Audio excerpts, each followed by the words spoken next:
সহিহ বুখারীর 6527 নম্বর হাদিসের বর্ণনা, আম্মা জান আয়েশা সিদ্দিকা রাদিয়াল্লাহু তাআলা আনহার বর্ণনা, তিনি বলেন, এই হাদিসটি শুনবেন আর প্রতিদিন কয়েকবার রাতে ঘুমানোর সময় কল্পনায় আনবেন যে এটা কেমন হাদিস। ক্বালা রাসূলুল্লাহ সাল্লাল্লাহু আলাইহি ওয়াসাল্লাম, নবীজি বলেন, তুহশারুনা হুফাতান উরাতান গুরলা, কিয়ামতের ময়দানে তোমাদেরকে উপস্থিত করা হবে, হাশরের ময়দানে তোমাদেরকে উপস্থিত করা হবে, জমা করা হবে। হুফাতা, পায়ে জুতা থাকবে না, উরাতা, দেহের মধ্যে কাপড় থাকবে না, গুরলা, খতনাবিহীন তোমাদেরকে উপস্থিত করা হবে। আম্মা জান আয়েশা সিদ্দিকা রাদিয়াল্লাহু তাআলা আনহা বলেন, কুলতু ইয়া রাসূলুল্লাহ, আর-রিজালু ওয়ান-নিসা ইয়ানজুরু বা'দুহুম ইলা বা'দ, ইয়া রাসূলুল্লাহ, নারী পুরুষ সবাই তো কিয়ামতের ময়দানে দাঁড়াবে, যদি পরনে কাপড় না থাকে, উলঙ্গ থাকে, একজন আরেকজনের দিকে তাকাবে, এই ব্যাপারটা তো লজ্জাকর বিষয়। আল্লাহ নবী জবাব দিলেন, আয়েশা, আল আমরু আশাদ্দু মিন আইয়ুহিম্মাহুম যাক, ওই দিনের ব্যাপারটা এত ভয়ঙ্কর হবে, যেই ভয়ঙ্কর পরিস্থিতি মানুষের চিন্তার বাহিরে থাকবে। মানুষ চিন্তা করে যে আমরা মনে করেন আমরা চিন্তা করলাম, হুজুর কেমন দেখা যাবে উলঙ্গ থাকলে, এটা হলো আমাদের চিন্তা।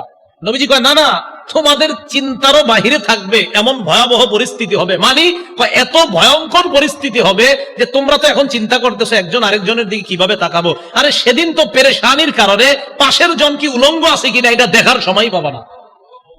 আমি চিন্তা করি মাঝে মাঝে যে পাশাপাশি দুইজন থাকলে একজনের পরনে কাপড় নাই, এটা কিভাবে সম্ভব না তাকানো? তাহলে পরিস্থিতি কতটা ভয়াবহ হলে আমিও তার দিকে তাকানোর সুযোগ পাবো না, নিজের পেরেশানি এতটা ভয়ঙ্কর হবে। নবী বলে, আয়েশা, তোমাদের চিন্তার চেয়েও আরো ভয়ঙ্কর বিষয়টা কিয়ামতের মাঠ। কি তাকাবে আরেকজনের দিকে? তাকানোরই তো সুযোগ থাকবে না। হ্যাঁ, পরে আস্তে ধীরে কাপড়ও পরানো হবে, ইব্রাহিম নবীর মাধ্যমে আবার কাপড় পরানো শুরু হবে। তো যাই হোক, কিয়ামতের ময়দানে এইভাবে উপস্থিত করা হবে। করার পর সেদিন আরেকটা ঘটনা ঘটবে কিয়ামতের ময়দানে। সহিহ বুখারীর 4812 নম্বর হাদিসের বর্ণনা, আবু হুরায়রা রাদিয়াল্লাহু তাআলা আনহুর বর্ণনা, তিনি বলেন, আন আবি হুরায়রা রাদিয়াল্লাহু তাআলা আনহু قال سمعت رسول الله صلى الله عليه وسلم يقول يقبض الله الأرض يوم القيامة ويطوي السماوات بيمينه فيقول أنا الملك أين ملوك الأرض। নবীজি বলেন, কিয়ামতের ময়দানে আল্লাহ জমিনটাকে তার কবজায় নিয়ে নিবে, পুরা আসমানগুলা, সবগুলা আসমান পেঁচায়া আল্লাহ তার কুদরতি ডান হাতের মধ্যে রেখে বলবে, এই কিয়ামতের মাঠের সমস্ত মানুষ, আনাল মালিক, আমি বাদশাহ, আমি বাদশাহ। আইনা মুলুকুল আরদ, কোথায় জমিনের রাজা বাদশারা, কোথায়? বাদশাহ কারে কয় তাকায়া দেখো। আসমান হাতে আনতে পারছিলা? জমিনটা হাতে নিতে পারছো না? সামান্য একটি এলাকার বাদশাহ তুমি হয়েছিলা, আজকে দেখো পুরা সব আসমান আমার হাতে, জমিন আমার হাতে, আনাল মালিক, আরে বাদশাহ তো আমি।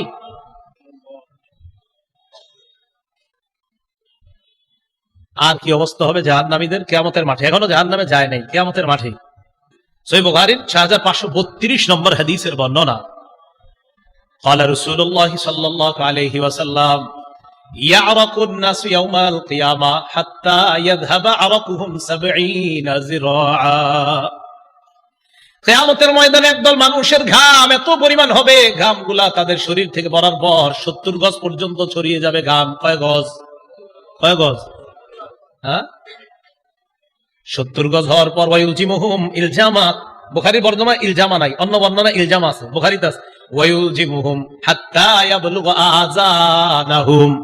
ঘাম এত পরিমাণ হবে, এই ঘাম মানে পায়ের নিচে পড়ে থাকবে এমন না, ঘাম এত পরিমাণ উঁচা হবে, এই ঘামের মধ্যে তাদের চেহারাটা ডুববে। শুধু তাই না, চেহারা ডুববে একবার, কান পর্যন্ত ঘাম চলে যাবে, একবার চেহারা ঘামের নিচে যাবে, আবার ঘামের উপর উঠবে।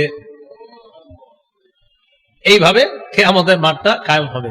ভয়াবহ পরিস্থিতি কি পরিমাণ হবে, নবীজি কয়, তোমরা যদি জানতা তাহলে তোমরা কি করতা জানো? আরামায়ের ছাইরা মাঝে মাঝে জঙ্গলে গিয়ে আল্লাহর কাছে আশ্রয় চাইতা, যদি কিয়ামতের ভয়াবহতা তোমরা জানতা।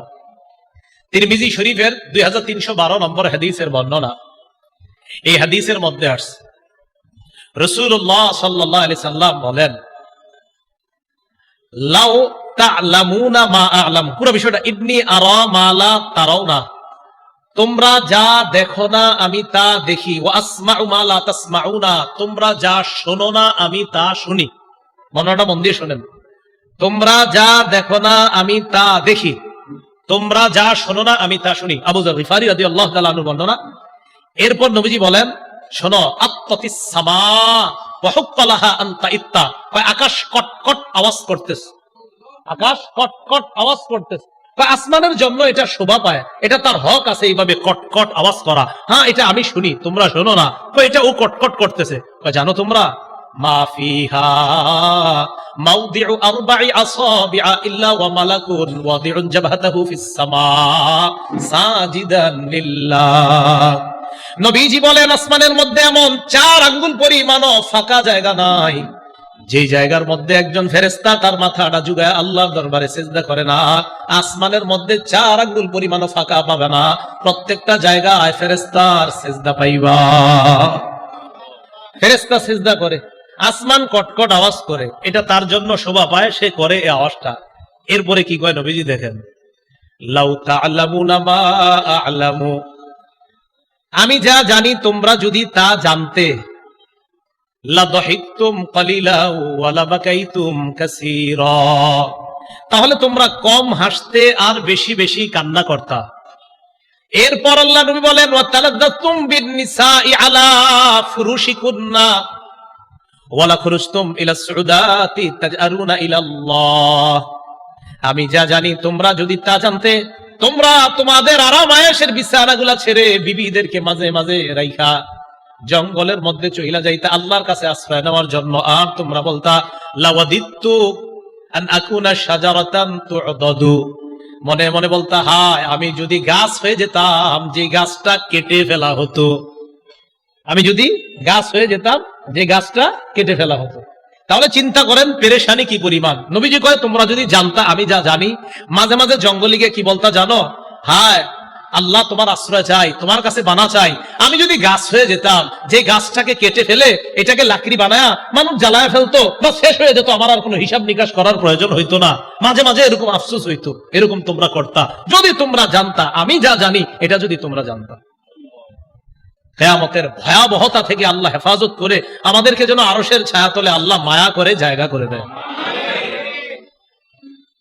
সবচেয়ে ভয়ঙ্কর পরিস্থিতি কাদের হবে? অনেকের হবে, এর মধ্যে উল্লেখযোগ্য যারা বয়ান করে, বক্তৃতা করে, বক্তাদের। হ্যাঁ, বক্তাদের।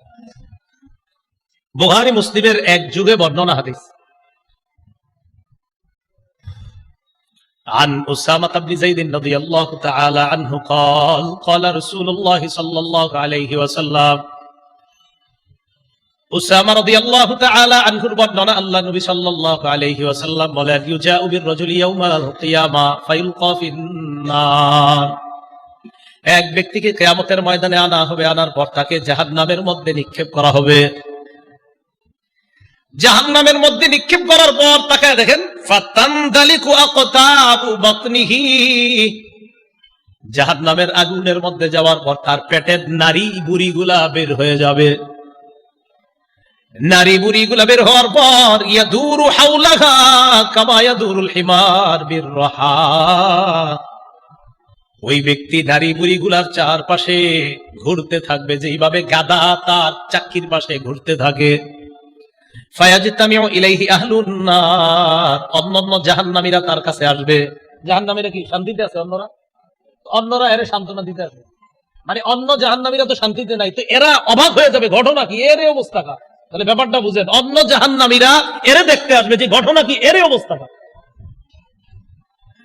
এই হাদিস আমি পড়ি আর বারবার চিন্তা করি, যে অন্য জাহান্নামীরা ওরে দেখতে আসবে, সবাই তো ভয়ঙ্কর অবস্থায় আছে, কিন্তু অন্যরা ওরে দেখতে আসবে, কি ঘটনা কি, এর অবস্থা কা। তাহলে কি পরিমাণ ভয়ঙ্কর অবস্থা আছে। তো জাহান্নামীরা আয়েশা বলবে, এই তোমারে তো চিনা চিনা লাগে। ওই জাহান্নামীরা বলছে, আলাম তাকুন তা'মুরুনা বিল মা'রুফ ওয়া তানহানা আনিল মুনকার, তুমি কি ওই ব্যক্তি না যে ব্যক্তি আমাদেরকে সৎ কাজের আদেশ করতা, অসৎ কাজের নিষেধ করতা? তুমি কি ওই ব্যক্তি না? তোমারে আমরা কতভাবে দাওয়াত দিয়ে আনতাম, তোমারে আমরা 7 দিন 10 দিন 20 দিন আমরা মাইকিং করতাম, তারপর তোমারে আনতাম, তুমি সেটা। আরে তুমি আমগরে নামাজের কথা বলতা, তুমি তো সে। তো বলবে হ্যাঁ আমি সে। তো তোমার এই অবস্থা কেন? জবাব দিবে কুনতু আমুরুকুম বিল মারুফ ওয়ালা আতি, আমি তোমাদেরকে সৎ কাজের কথা বলতাম, আমি নিজেই করতাম না। তোমাদেরকে ফজরের নামাজ পড়ানোর ওয়াজ করতাম, এশার নামাজ পড়ার জন্য ওয়াজ করতাম, আমি নিজেই এশার নামাজ পড়তাম না, ফজর নামাজ পড়তাম না, বিভিন্ন নামাজে আমি অংশগ্রহণ করতাম না। একটা অনুষ্ঠান শেষ করে আরেকটাই যেতে হবে, এই টেনশনে মাঝখানে কত নামাজ কাট করে দিলাম, কাজা করে দিলাম। বয়ানের ফিকিরে করতে করতে একটা দুইটা তিনটা পর্যন্ত শেষ করে ফেললাম, অনেক সময় এশার নামাজের কথাটাও ভুলে গেলাম। তুমি সে? হ্যাঁ আমি সে। আফসোস।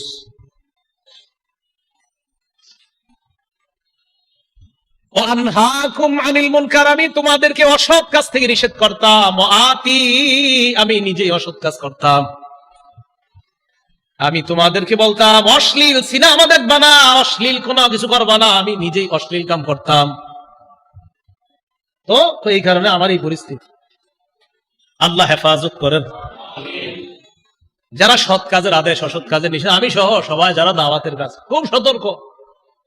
এই জন্য যিনি দায়ী হয়, মুবাল্লিগ হয়, তার অনেকগুলো গুণাবলী আছে। এই ব্যাপারে আমার একটা বয়ান আছে, আপনারা জানেন, টঙ্গী ইজতেমার সময় দিয়েছিলাম। মুবাল্লিগ আদর্শ দায়ী কে হবে, সেখানে দায়ীর গুণাবলীর মধ্যে একটা আছে এটা, দায়ী যেটা বলবে মানুষকে সে নিজেও এটার উপর আমল করতে হবে। সূরা সফের আয়াত সেখানে বলেছিলাম, লিমা তাকুলুনা মা লা তাফআলুন, এমন কথা কেন বলো যেটা তুমি নিজেই করো না। আতা'মুরুনা আন-নাসা বিল বির ওয়া তানসাউনা আনফুসাকুম, মানুষকে পুণ্যের আদেশ করো আর নিজেদেরকে ভুলে যাও। তো কিয়ামতের ময়দানে তার অবস্থাটা হবে সবচেয়ে ভয়ঙ্কর। যাদের অবস্থা হবে তাদের একজন হবে সে কিয়ামতের ময়দানে। আল্লাহ আমাদের সকলকে ভয়াবহ পরিস্থিতি থেকে হেফাজত করেন। এরপর সেখানে দুই শ্রেণীর মানুষ হবে, এক দলের ডান হাতে আমল নামা দেওয়া হবে, আর এক দলের বাম হাতে আমল নামা। ডান হাতের আমল নামা যাদেরকে দেওয়া হবে, সূরা হুদের 105, 6, 7, 8 নম্বর আয়াতে আল্লাহ তাদের পরিচয় দিয়ে দিয়েছেন। এক দল হবে সৌভাগ্যবান, আরেক দল হবে হতভাগা। হতভাগা যারা, তাদের ঠিকানা জাহান্নাম, সৌভাগ্যবানদের যাদের, তাদের ঠিকানা হবে জান্নাত। আল্লাহ আমাদের সকলকে সৌভাগ্যবানদের কাতারে শামিল হওয়ার তৌফিক দান করেন। মনোযোগ দেন। কিয়ামত হবে কবে এটা কে জানে? কিবারে হবে? কোন বছরের? মাশাআল্লাহ, কিয়ামত হবে এটা জানে কে? কিবারে হবে? এই শুক্রবারটাও কবে, কোন বছর হবে এটাও কে জানেন? কাদের উপর হবে? সবচেয়ে নিকৃষ্ট মানুষের উপর। আল্লাহ আমাদের সকলকে যে কথাগুলো বললাম শুনলাম আমল করার তৌফিক দান করেন।